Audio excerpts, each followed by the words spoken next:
Welcome to Whispers in the Shadows HQ, where we explore the stories that defy explanation and whisper from the other side.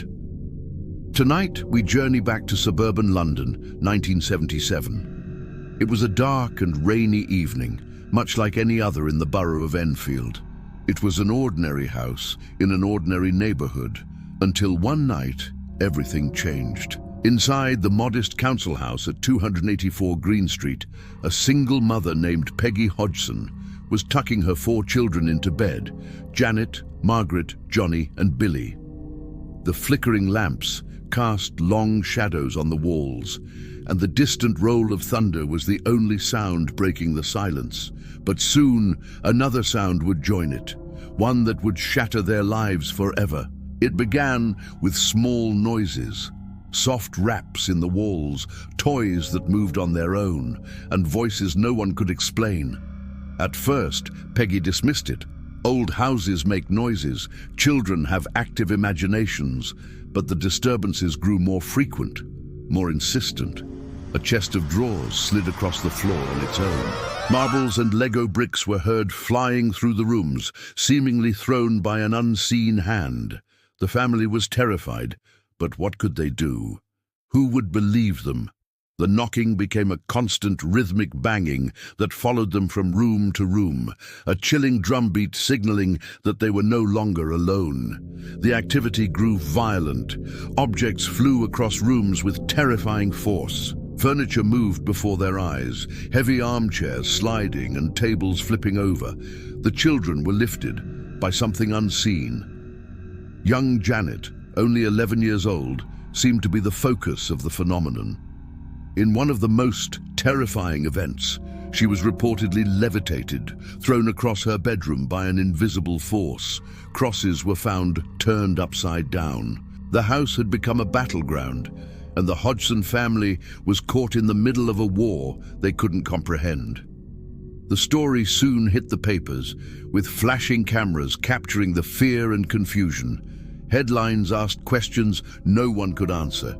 Soon, paranormal researchers arrived, documenting hours of tapes, photographs, and eyewitness accounts. Maurice Gross and Guy Lyon Playfair, members of the esteemed Society for Psychical Research, set up their equipment in the chaotic home. They were determined to capture definitive proof. For 18 months, they lived alongside the family, recording every knock, every whisper, every inexplicable event. What they captured defied explanation. Over 30 independent witnesses, including police officers, journalists, and neighbors, would eventually corroborate the bizarre happenings. They saw objects dematerialize, witnessed furniture move, and heard the disembodied voices for themselves. The most disturbing evidence came from Janet herself. A strange, guttural voice began to speak through her, a voice that was deep, raspy, and belonged to an old man. The voice called itself Bill, a man who once lived and died in a chair in the corner of the living room. It knew details no one else could, details later proven true. Researchers confirmed that a man named Bill Wilkins had indeed lived and died in the house years prior from a cerebral hemorrhage, exactly as the voice claimed.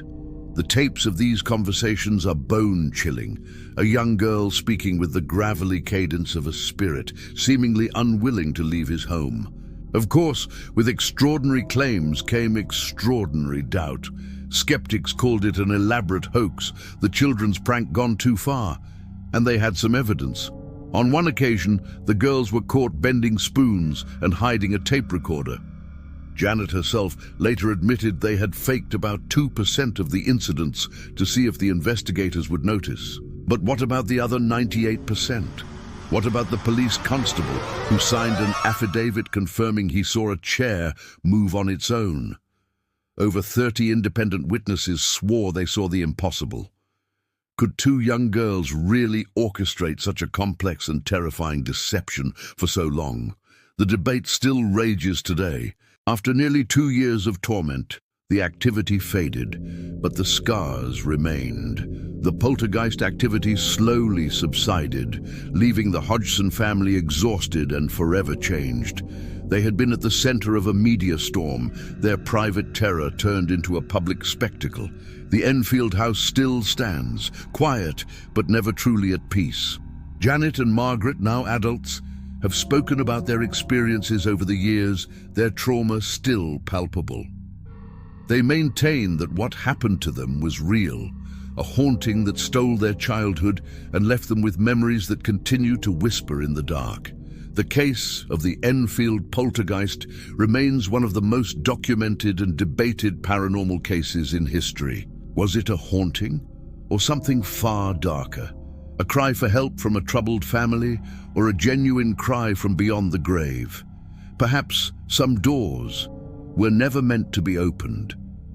What do you believe? Let us know your thoughts in the comments below.